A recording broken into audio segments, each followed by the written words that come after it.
So, with the holidays coming up, everyone is thinking about how fat and miserable they'll feel by the new year. You know how it goes. It starts innocently with a fun-sized Snicker bar, or 2, or 5 while loading up the treat bucket. Then the kids go trick-or-treating and you suddenly have a boatload of delicious, potentially razor blade stuffed goodies that must be inspected for safety. Oh look, Skittles. I'm gonna taste the rainbow. Then comes pre-Thanksgiving. That's right, I said pre. This is the time when everyone is shaking the rust off their mediocre baking skills, and suddenly the office is inundated with peanut butter fudge, rum balls, and peanut brittle. Damn, I love peanut brittle. Just one more piece. Just break off a small one. Oops. It didn't break off. Now I've touched the entire chunk. I have to eat it. Frank's grandmother baked all of this, and she's really old. It could be her last holiday season, you know. This brittle can't go to waste. Then Thanksgiving at the office, catered and loaded with all the goodies. Oh no, we've accidentally ordered 72 extra pies. We'll just leave them in the break room and they'll get eaten. And you know they will. Then it's the real Thanksgiving, and suddenly it's ancient Rome again, with the whole family participating in a non-stop binge and purge cycle, or just taking a dump and coming back to the table to reload. Pre-Christmas, Christmas, New Year's Eve parties, football games, the list goes on. And then comes self-loathing. The misery, the belly shaking in the mirror, and firm resolve to get your fat ass on a diet. Monday.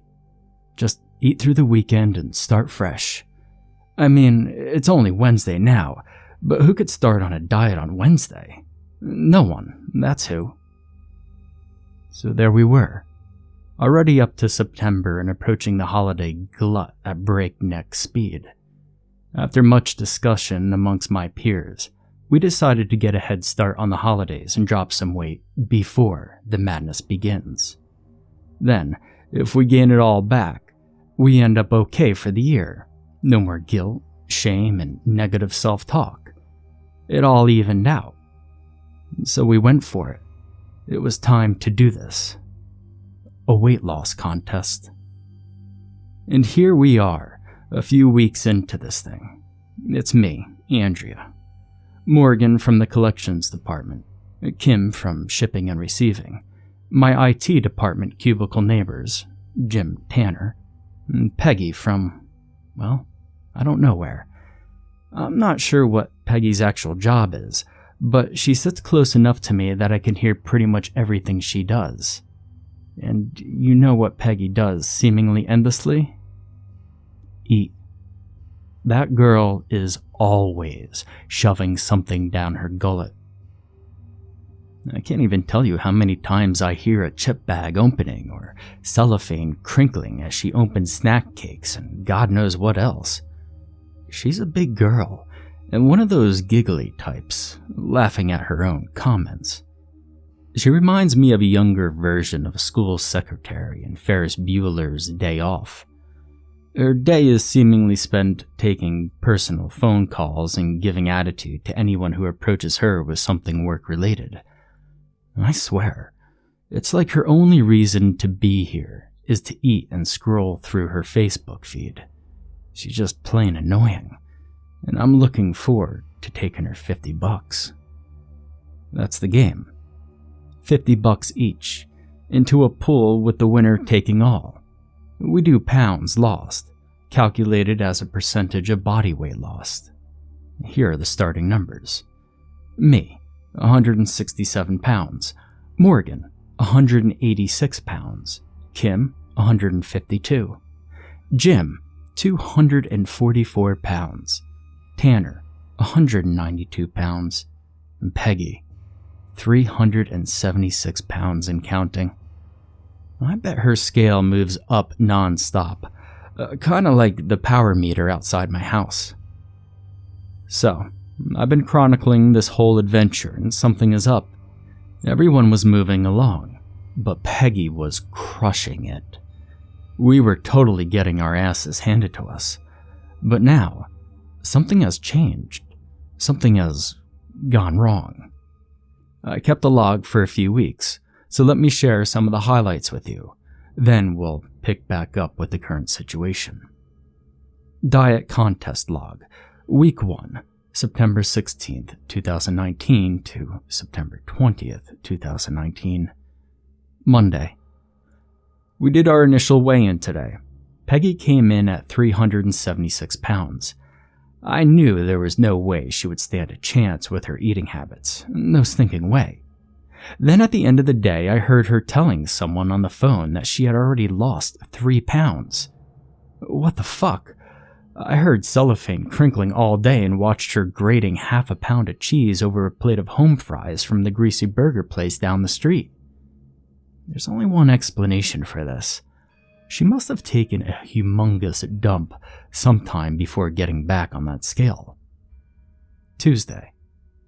I'm hungry. Morgan's hungry. Everyone's hungry. I hear the munching sounds of kale salads, raw broccoli and carrots, and the tops popping off low-sodium soup cans. The microwave is alive with healthy choice frozen meals, and the soda machine gently weeps. Peggy's cubicle got 2 deliveries via Grubhub. The first was Chinese, and a couple of hours later some cupcakes. Half a dozen, to be exact, from a gourmet place across town. Then another hour later, I heard her tear open a sleeve of Ritz crackers. How did I know they were Ritz? How you know the sound of your children's voices? Exactly. Wednesday.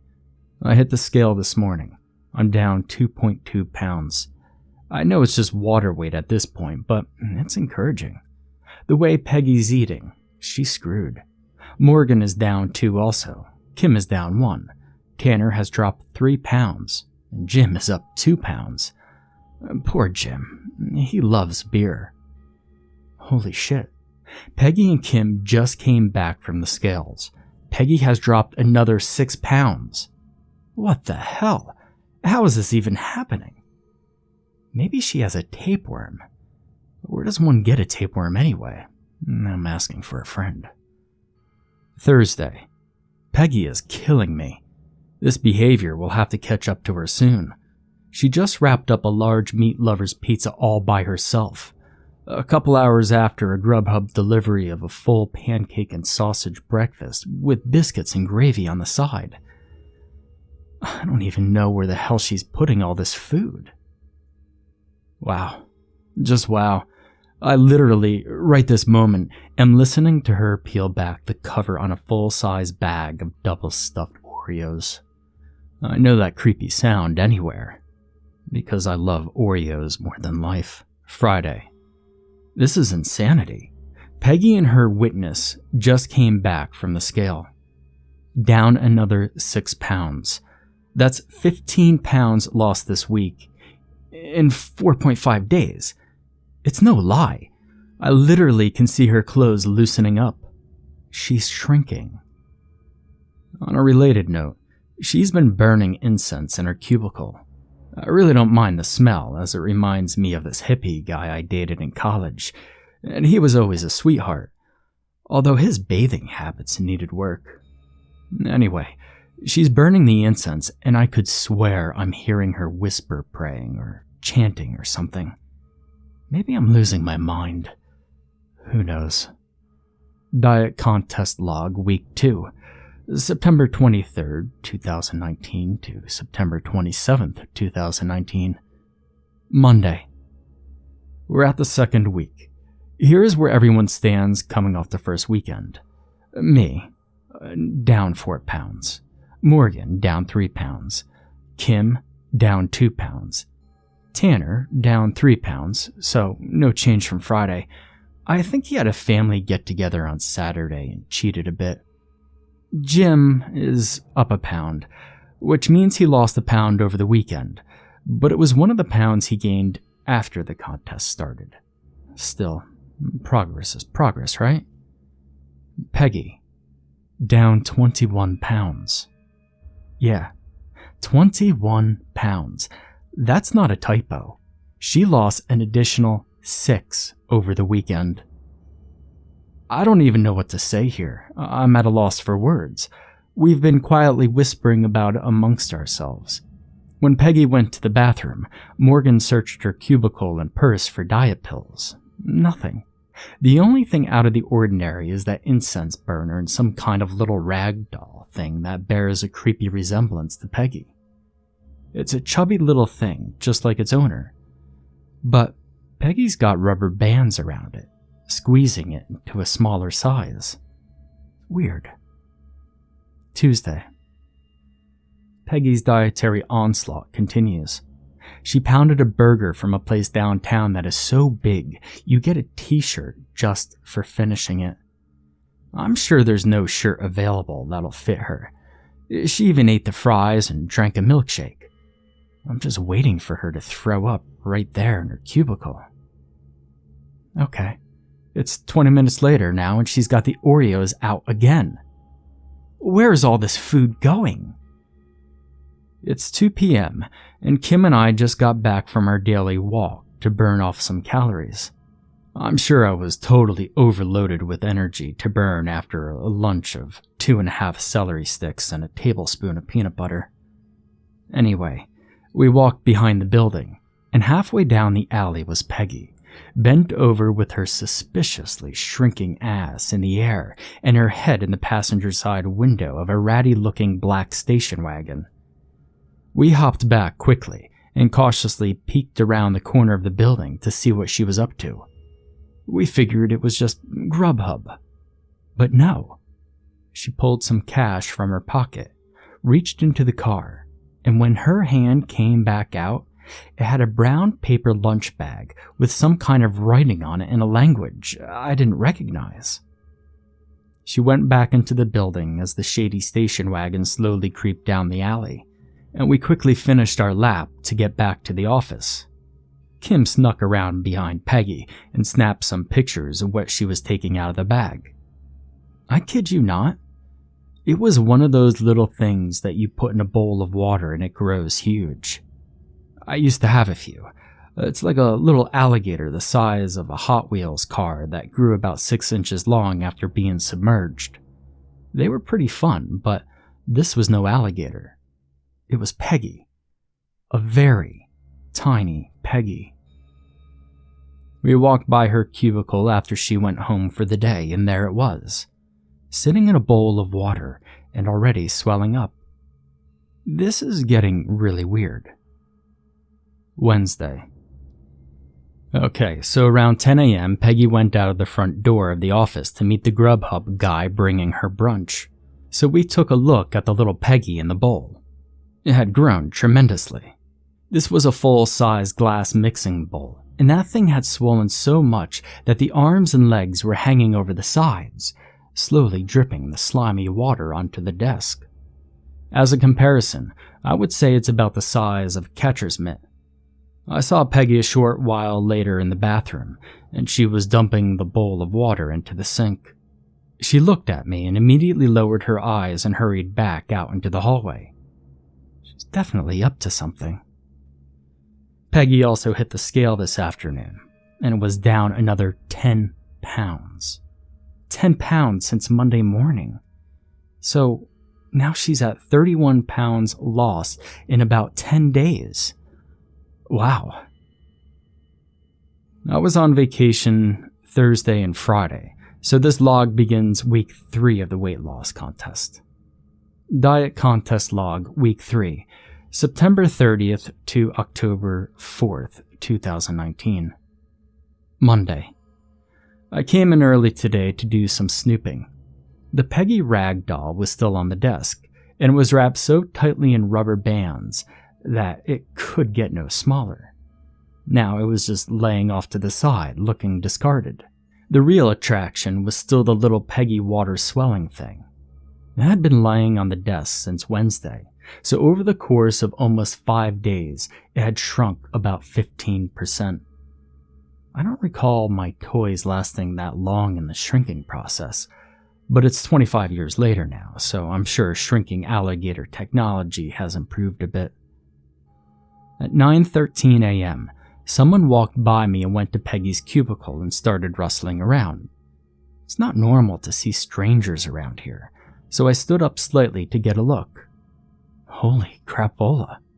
It was Peggy. Had she not been laying out an army of snacks on her desk, I wouldn't have even recognized her. She had lost even more weight, and to such a degree that she looked like a different person. She looked up and saw me, and to distract her from realizing I had been spying, I asked how much weight she was down.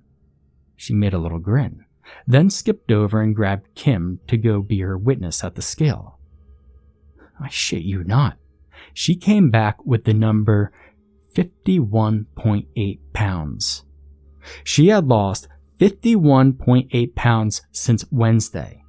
Let that sink in. She was already down 31 pounds, so that puts her weight at 345 pounds as of Wednesday. So now she's down another 51.8. That puts her at 293.2. Okay. My 5th grade brain just sent me a bat signal, suggesting I do some math on this thing.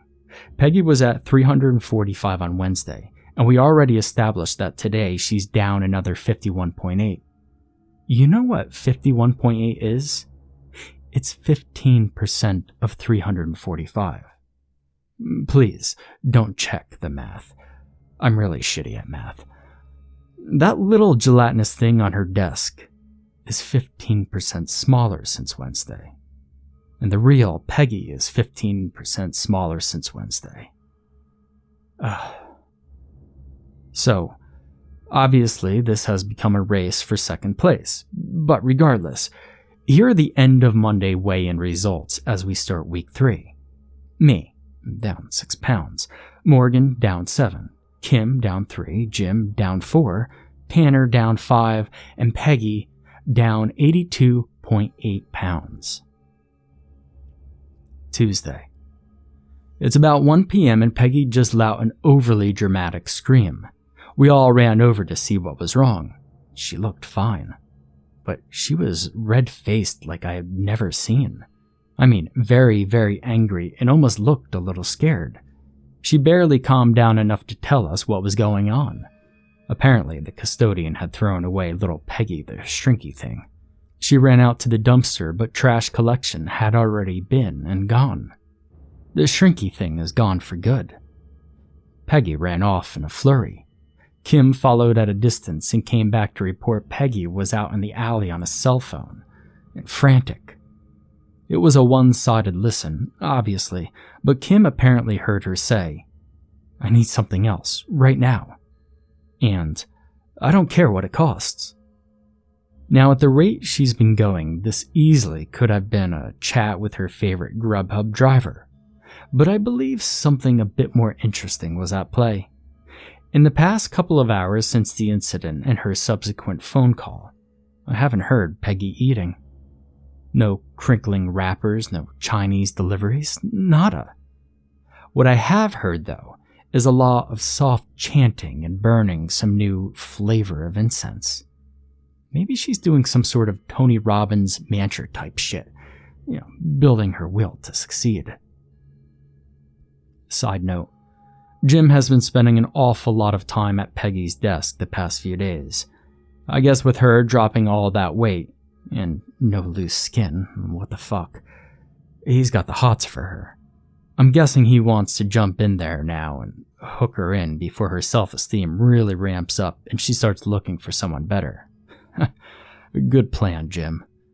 Wednesday. Really, things were relatively quiet on the home front today. Jim is still at Peggy's desk constantly, spitting game as best he can. She seems receptive to the attention, and still no eating sounds coming from her desk. Thursday. We did a mid-morning weigh-in today. Kim is down another pound. I'm down 1 more. And Tanner has gained a pound. Morgan and Jim both have dropped 3 more. Peggy passed on the opportunity.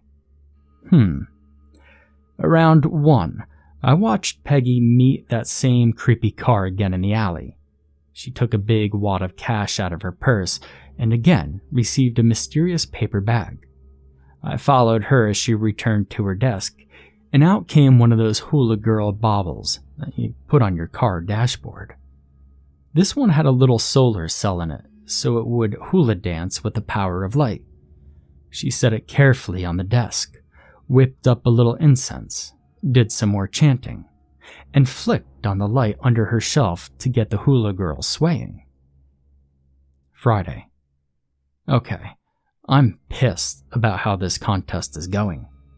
I've been working my ass off doing cardio and dieting like a madwoman, and I should be damned proud to be down 7 pounds in 3 weeks, no?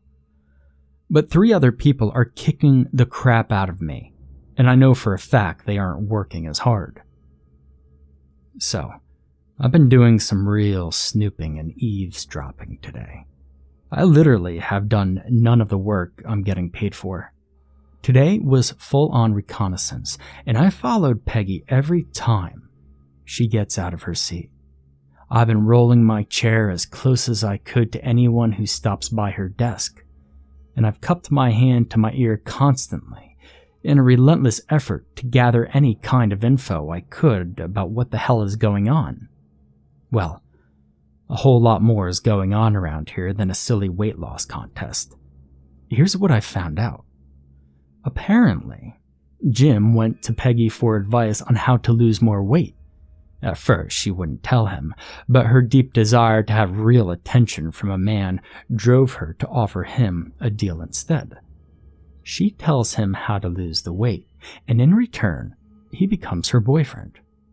It's that simple.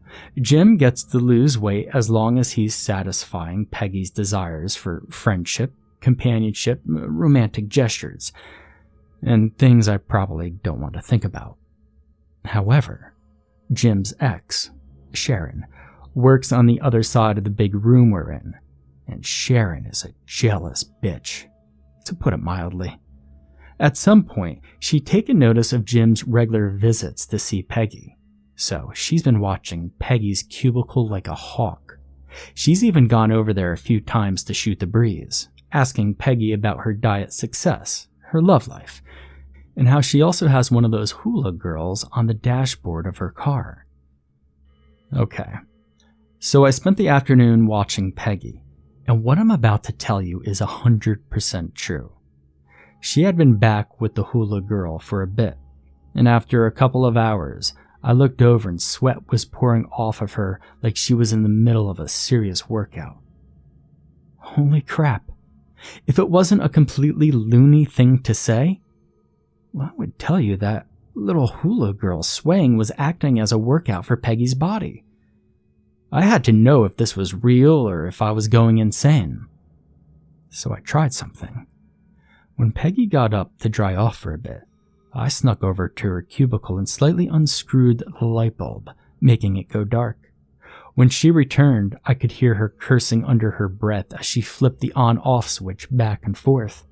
Then the grunts and oofs as she crawled under the desk to check the power cable. She sighed heavily and sat back down. I peeked over at her several times over the course of the next hour, and she was dry as a bone. She also looked pissed.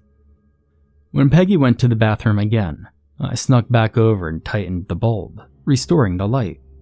That hula girl went back at it, and when Peggy arrived back at her desk, she let out a squeal of delight.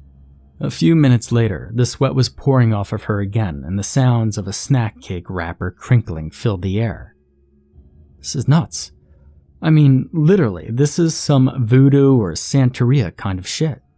I'm pretty unsettled by it, but at least now I know how she's crushing us so badly in the contest. Now I know what to do.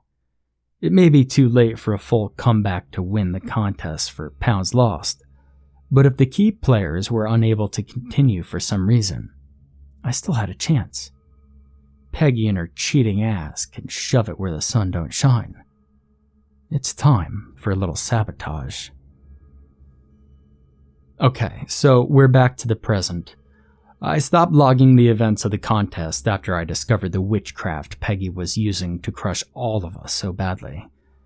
Now, I'll tell you the rest of the story. After figuring out how Peggy was cheating, I sat and dreamed up ways to use it against her. If I destroyed the hula girl bauble, Peggy would just go get something else from whatever mystic was selling her these items.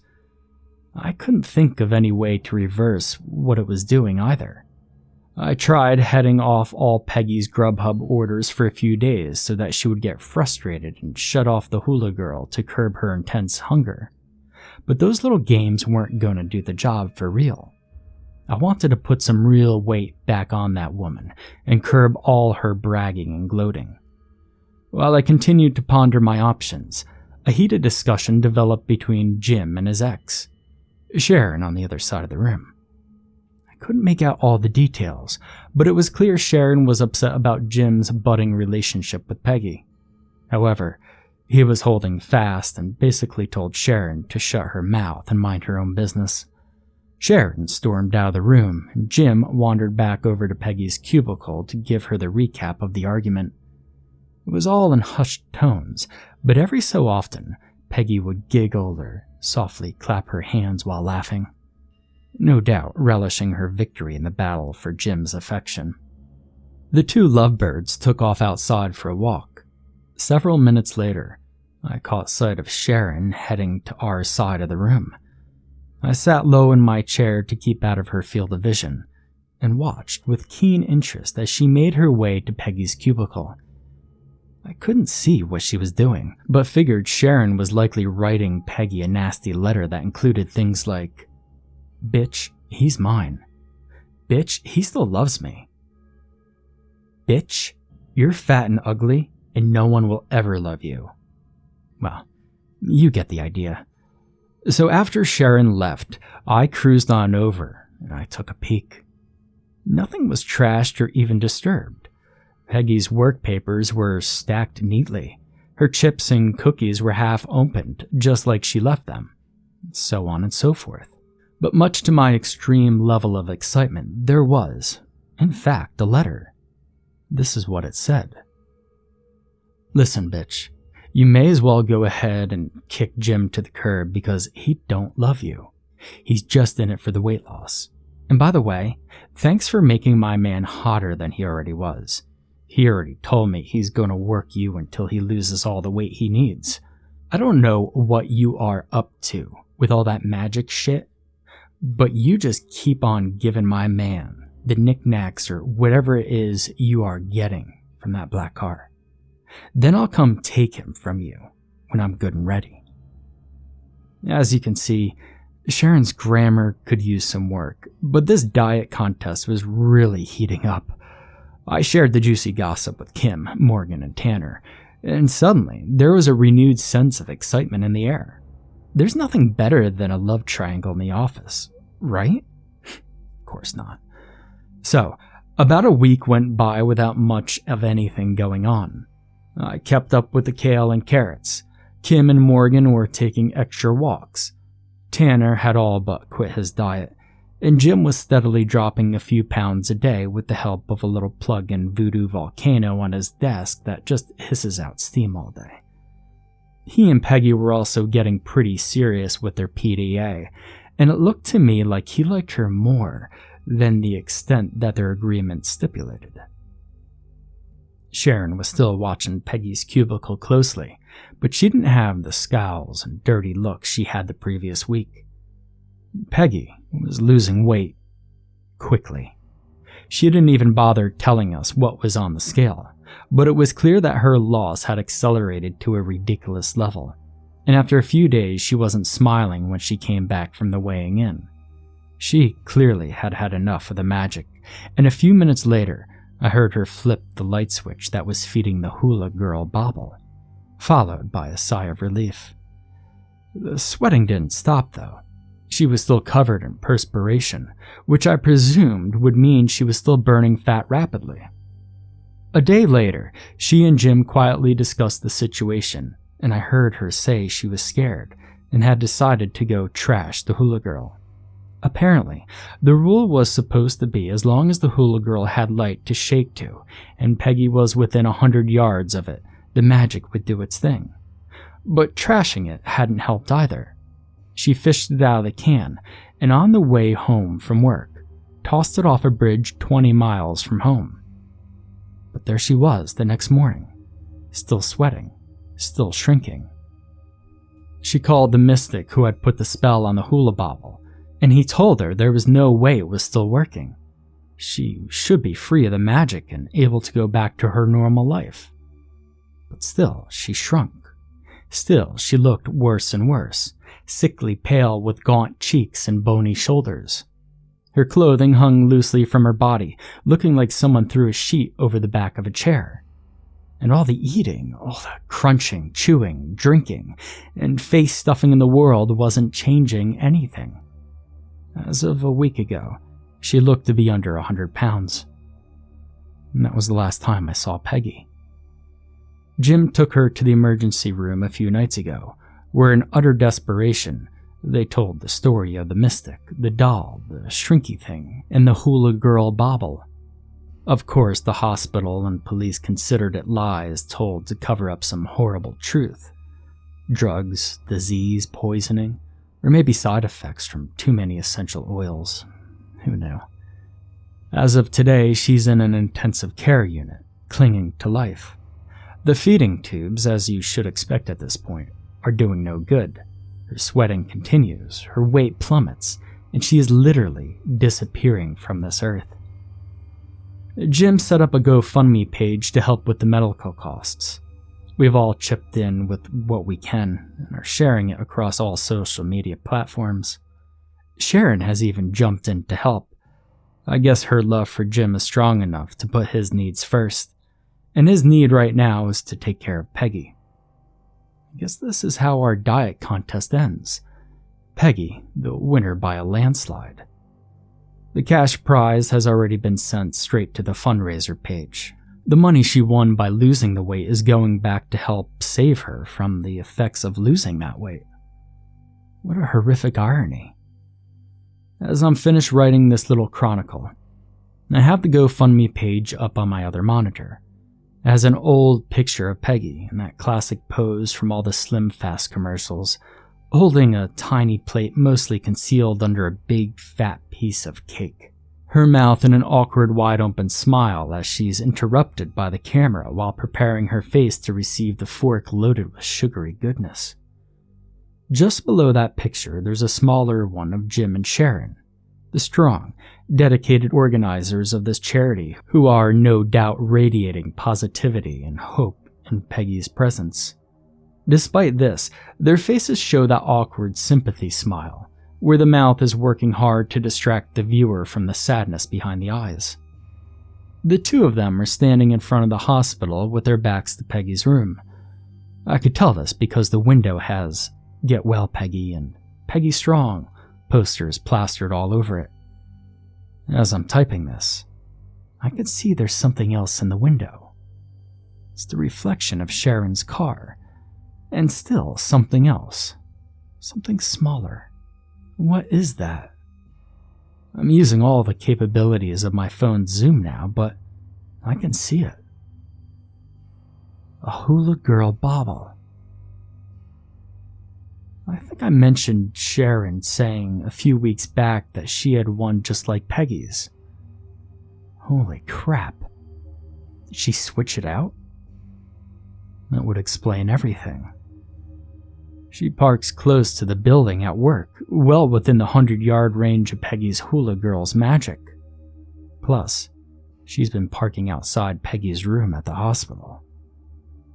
For God's sake, Sharon lives in the same apartment complex as Peggy. If that's Peggy's hula girl, then it's been working on her 24 hours a day. Could Sharon really do something like this? I think I have to tell someone, but who? Who would believe this craziness? Maybe I can go get the hula from Sharon's car. If it's locked, I'll smash the glass. I don't care. I have to go try. Oh my God. I just got a text from Kim. It's too late. Peggy passed away 15 minutes ago. I don't know what else to say here. If you pray, please send one up for her wispy, thin soul. And if you'd like to donate to help with her funeral expenses, just search for her on GoFundMe. And please don't go visit a mystic when you need help with something like this. Do it the old-fashioned way. Celery and peanut butter.